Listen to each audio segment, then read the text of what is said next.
You know, when all this started, it was straight axles everywhere. And then portals everywhere, even on trucks that shouldn't have them. Now we're going back to straight axles. Won't people just make up their mind?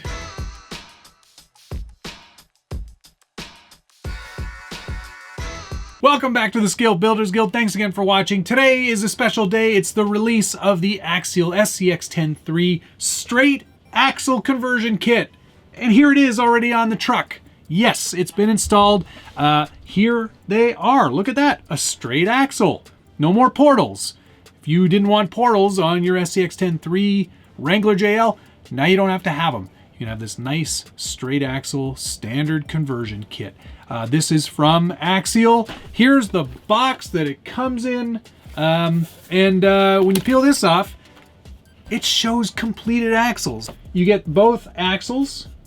You get 4 new shocks, which are longer, and I'll explain all about that in a second here. You get a couple of additional links, the gears as well, to convert your transmission to work with the straight axles, because there's not as much reduction in a straight axle. And another panhard mount for your front axle. And not to mention some new shock oil as well. You get 2 tubes of that. So everything you need, nicely packaged, very nice looking box with some bonus. When I got this, I had no idea the axles were going to be pre-assembled. And some of you might be saying, well, hold on a second there. If they're pre-assembled, surely they've been assembled poorly. Well, no, these have been assembled very, very well. And chock full of good looking grease. I opened one up just to confirm, and I also spun them about a whole bunch just to see how well they spun. And nice 6-bolt lockers are included. You're getting good high quality stuff here. It's not machined gears, they are sintered, but they still look really, really good. Nice quality materials throughout. The new Axial plastic, which is old Losi plastic, but you know what? It's really good. And if you get a good look at these axles, and I've got some close-ups here from the assembly, which I will also show you, but these diff covers are really nice looking diff covers. They've kind of squared them off, but they've still got a relief of the Axial logo on there. They look really good. Also, very heavily trussed. A little bit harder to see in this close-up here on the actual truck. There you go, that's a little bit better. But man, oh man, these are strong axles. I did a little bit of flex testing just before assembly. They are very strong. And because there's no reduction at the portal, you don't have a lot of extra gunk mucking up your axle here with more weight around that actual rotating mass. So a lot less chances of breakages. You know, not that I've broken any of these axles, but you never know. It's winter time here now, so temperatures are low and plastics are brittle, and women are hard, and winters are fierce, and the wind was howling.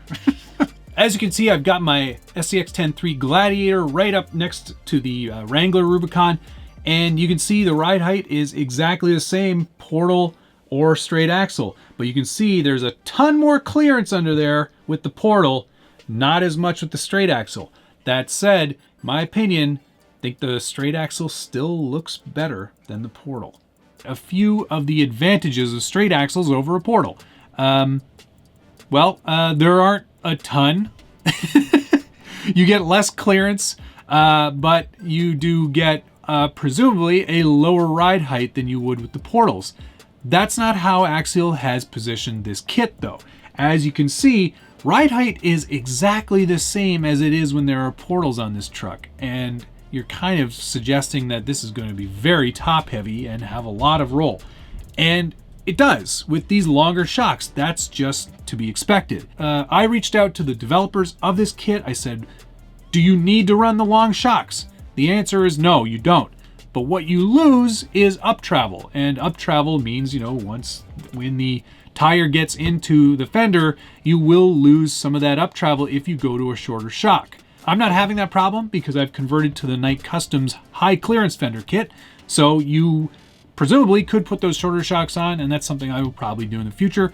But I wanted to test this on my test rig as Axial intended. So longer shocks are on there. The stock ones are 90 millimeters.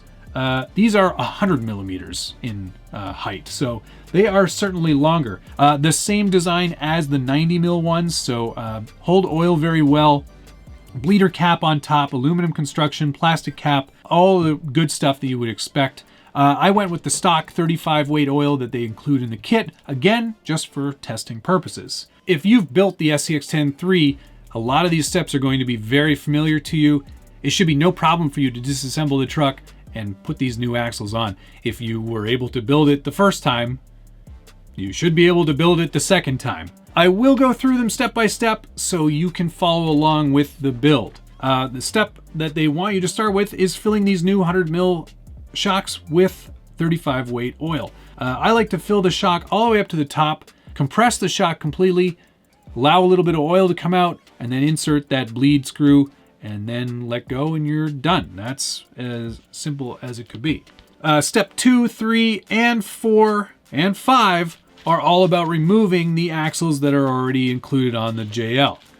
Step 6 is where we get into adjusting some of the links. The front upper link and the front lower links both need to be extended by 2 millimeters total from their stock width. Next, in step 7, we're going to be assembling the panhard mount, and this is a new panhard mount, not the mount that's already on the truck. Step 8 adds that panhard and panhard mount to the truck. And step 9 is adding the links to your new axle, as well as step 10 and step 11.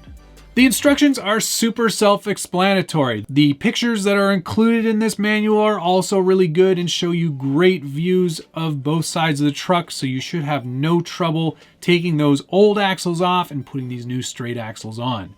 Once you get into the later steps, it's all about removing the transmission, opening it up, adding those proper gears so you get the right reduction. You'll be removing and replacing 2 gears in that transmission to get the proper reduction for the 1-to-1 straight axle as opposed to the 1.7-to-1 portals. There isn't enough reduction at the axle for that drivetrain, so you definitely want to make sure you're putting the right gears into the transmission. Super important. And once you've got that done, there's a few extra steps for making sure you've got the right length of drive shafts on the front. Nothing has to be changed in the rear, and you're good to go. It's a really simple conversion and one that I'm glad I've done. It's really great to see a nice, cool, old school straight axle on this truck. And I, for one, am looking forward to getting it out and seeing how it actually runs. I'll be sure to put a link down below to where you can pick one up and find out more information on it if I didn't give you a complete and accurate rundown of the entire process. The question for this video is, are you going to do this conversion? Is this something you want? Will you be running the full-size 100 mil shocks, or will you go back to the 90 mil shocks? I'm keen to see what people are going to do out there, so by all means, put a comment down below. You know I love reading through your feedback. And I try to answer as many of them as I can. And if you're enjoying this video, hit the like button, subscribe if you haven't already, and ring that notification bell so you get updates anytime there's a new video from the Scale Builders Guild. So there you go, a really simple rundown of the new straight axle kit for the SCX10III. I hope that this leads to a lot more trucks coming out. In fact, I'd love to see an RTR with the straight axles on it and shorter shocks. I would be really keen to see what body styles they're going to offer. I hope there will be more than just Jeeps. Not that there's anything wrong with them, but I'd like to see something else. Thanks so much for watching. See you again soon.